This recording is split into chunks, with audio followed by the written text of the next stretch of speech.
చివరి ప్రశ్న సార్, చివరి ప్రశ్న. ఎంత అవునన్నా కాదన్నా ఎన్ఆర్ఐ మార్కెట్ అనేది ఒక సపరేట్ జోన్ హైదరాబాద్కి. దాదాపు నాకు తెలిసి సంవత్సరానికి 1,10,000 కోట్ల రూపాయలు రియల్ ఎస్టేట్లో ఇన్వెస్ట్ చేస్తూ ఉంటారు అన్నారు ఎన్ఆర్ఐలు పర్టికులర్గా. సో ఈ మధ్యకాలంలో ట్రంప్ తీసుకుంటున్న నిర్ణయాలు, ప్రపంచవ్యాప్తంగా ఉన్న ఆర్థిక సంస్కరణలు, ఇవన్నీ చూస్తుంటే కాస్త మార్కెట్ మీద ప్రతికూల వాతావరణం పడే అవకాశం ఉందని చెప్పి కూడా వినిపిస్తున్న మాట. సో ఈ ఎన్ఆర్ఐలు దాదాపు ఎవరైతే యుఎస్లో ఇబ్బంది పడుతున్నారో వాళ్ళందరినీ వెనక్కి కూడా పంపించడం జరుగుతుంది. సో ఇప్పుడు ఫైనాన్షియల్గా కాస్త ట్రబుల్ అయ్యే అవకాశం ఉంది కాబట్టి ఇది కూడా రియల్ ఎస్టేట్ మార్కెట్ మీద కాస్త ప్రభావం చూపించే అవకాశం ఉందని చెప్పి కూడా వినిపిస్తున్న మాట. దానికి మీరేమంటారు? డెఫినెట్గా ఇంపాక్ట్ అనేది ఉంటుందండి. ఎందుకంటే మొత్తం జీరో అంటే మొత్తం 100% ఇంపాక్ట్ ఉంటుంది. ఎందుకంటే ట్రంప్ ప్రెసిడెంట్ అయ్యాక 3-4 వాగ్దానాలు చేశాడు. ఎలన్ మస్క్ గారు దానికి అడ్వర్టైజ్ చేశారు, ట్విట్టర్లో బాగా మార్కెటింగ్ చేశారు.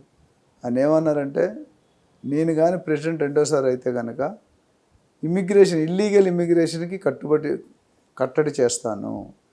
అది ఇప్పుడు ఎఫెక్ట్ అయిన ఎవరు కూడా అందరూ ఇల్లీగల్గా వెళ్ళిన వాళ్ళకి ఎఫెక్ట్ అవుతుంది. పాజిటివ్గా త్రూ ఛానల్ ఏం ఎఫెక్ట్ లేదు. మా ఫ్రెండ్స్ ఉన్నారు 25-30 ఇయర్స్, వాళ్ళని వాళ్ళు గ్రీన్ కార్డు సిటిజన్ 2 వచ్చేసాయి. ఇది ఎవరికంటే గత లాస్ట్ 8-10 ఇయర్స్ 2012-13 తర్వాత వెళ్ళిన వాళ్ళకి ఇంతవరకు గ్రీన్ కార్డ్స్ రాలేదు, సిటిజన్షిప్ కూడా రాలేదు. రానప్పుడు ఏమవుద్దంటే వాళ్ళు ఇబ్బంది పడతారు. ఎందుకంటే అడ్డదారులు వెళ్ళిన వాళ్ళు ఎవరైతే కన్సల్టెంట్ ద్వారా వెళ్ళారో, ఫేక్ సర్టిఫికెట్స్ వెళ్ళారు, స్కిల్స్ లేకుంటే వెళ్ళారో వాళ్ళకి ఇబ్బంది వస్తుంది ఒకటి. రెండోది ప్రెసిడెంట్గా మనకి ట్రంప్కి తీసుకునే యాక్షన్ మనకి తప్పుగా అనిపించింది. బట్ ఆయన కంట్రీని ప్రొటెక్ట్ చేసుకోవడం ఆయన బాధ్యత. ఇప్పుడు మన కంట్రీని మనం చేసుకుంటాం, మన ఫ్యామిలీ మనం కాపాడుకుంటాం.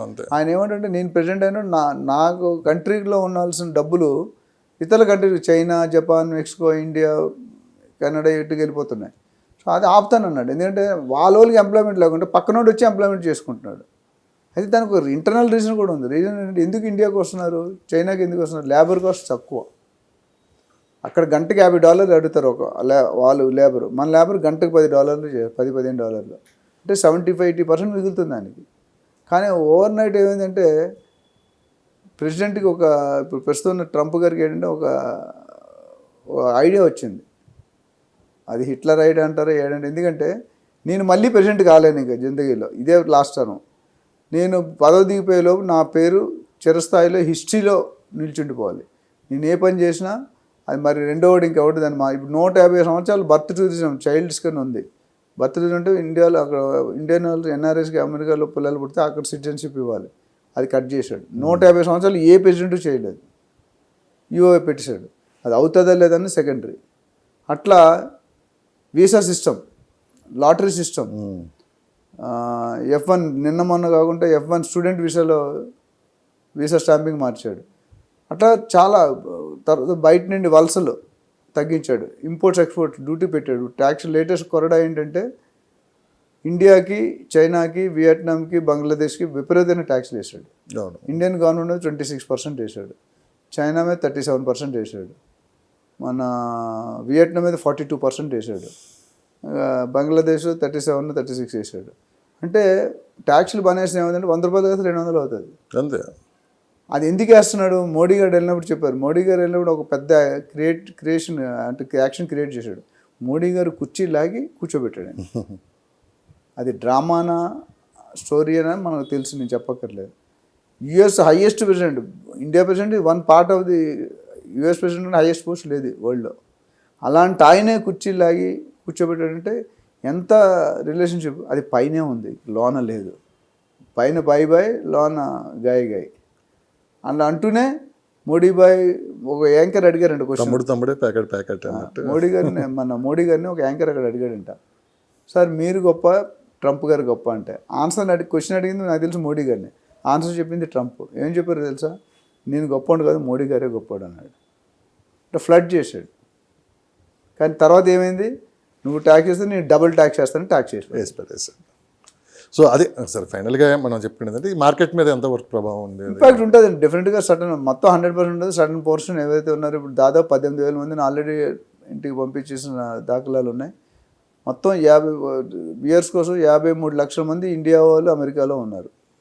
అందులో 18 లక్షలు ఇల్లీగల్ ఉన్నారు. 18 లక్షలు 1% 18,000 మంది వచ్చారు.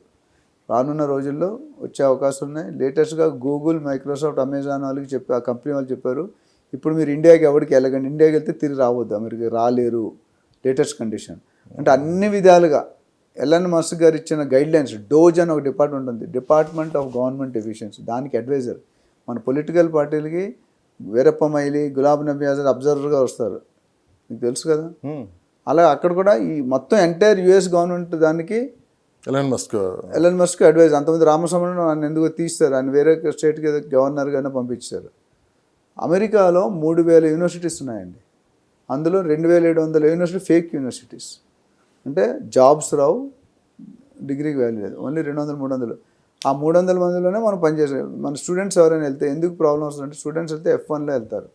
F1లో అయినప్పుడు వాళ్ళు చదువు అయిపోయిన తర్వాత 3+3 OPT అని ఉంటుంది, ఆప్షనల్ ప్రాక్టికల్ ట్రైనింగ్ అని. దాంట్లో వాళ్ళు పని చేసుకోవచ్చు. ఎట్లా అంటే యూనివర్సిటీలో ప్రొఫెసర్స్ ఉంటే ప్రొఫెసర్స్ కింద రీసెర్చ్ అసిస్టెంట్గా చేరుతారు. టెక్నికల్, నాన్ టెక్నికల్ అయితే స్పోర్ట్స్ కానీ అడ్మినిస్ట్రేషన్ కానీ జాయిన్ అవ్వాలి, ఫైనాన్స్ కానీ. కానీ ఇప్పుడు ఏమైందంటే వీళ్ళందరూ లో క్యాడర్ యూనివర్సిటీస్కి వెళ్ళిపోతున్నారు. ఉద్యోగాలు రావచ్చు. వాళ్ళు ఏం చేస్తున్నారు, వాళ్ళ యూనివర్సిటీలో ప్రొఫెసర్లే ఉంటారు, ఇంకా లెక్చర్స్ ఉంటే అపాయింట్ చేసుకోలేరు. వాళ్ళు ఏం చేస్తున్నారు, వేరే కంట్రీకి వెళ్ళి వేరే ప్లేస్కి వెళ్ళి ఉద్యోగం చేసుకుంటారు. ఆ ట్రాన్సాక్షన్ ఇప్పుడు అంతా అక్కడ ఆన్లైన్, మళ్ళీ బ్లాక్ ఉంటుంది, ఆన్లైన్ ట్రాన్సాక్షన్. సో నువ్వు ఈ యూనివర్సిటీలో చదివితే అంత దూరం ఎందుకు వెళ్తున్నావు అని పట్టుకుంటున్నారు, చెక్ చేసి అక్కడ దొరికిపోతున్నారు. అట్లా ఓవరాల్గా కాస్త ప్రభావం చూపించే అవకాశం ప్రభావం డెఫినెట్గా చూపిస్తుంది. ఎంత చూపిస్తుంది ఇప్పుడు ట్రంప్ గారు ఎవ్రీ డే చిచ్చర పిడుగు. ఈరోజు తీసుకుంది అసలు ఆయన ఏం డెసిషన్ తీసుకుంటే ఆయనకే తెలిసినట్లేదు, సడన్గా వస్తాడు తీసాడు. ఒక సీఎం ఉండేవాడు, ఒక ఆయన పేరు చెప్పను, ఆయనకి 3 వైఫ్స్ ఉన్నారు. పోలీసు వాళ్ళు చెప్తారు నెంబర్ 2 వైఫ్కి పోనేను, సడన్గా కార్ ఎక్కి నెంబర్ 1 అంటాడు. పోలీసు వాళ్ళు ఎంత ఆ రోడ్ ఇటు ఈ రోడ్ ఇటు. అట్లా అది ఎందుకు చెప్పిన ట్రంప్ గారు ఎప్పుడు ఏ డెసిషన్ తీసుకుంటారా ఎవరికీ తెలియదు. Thank you sir, thank you so much, thank you.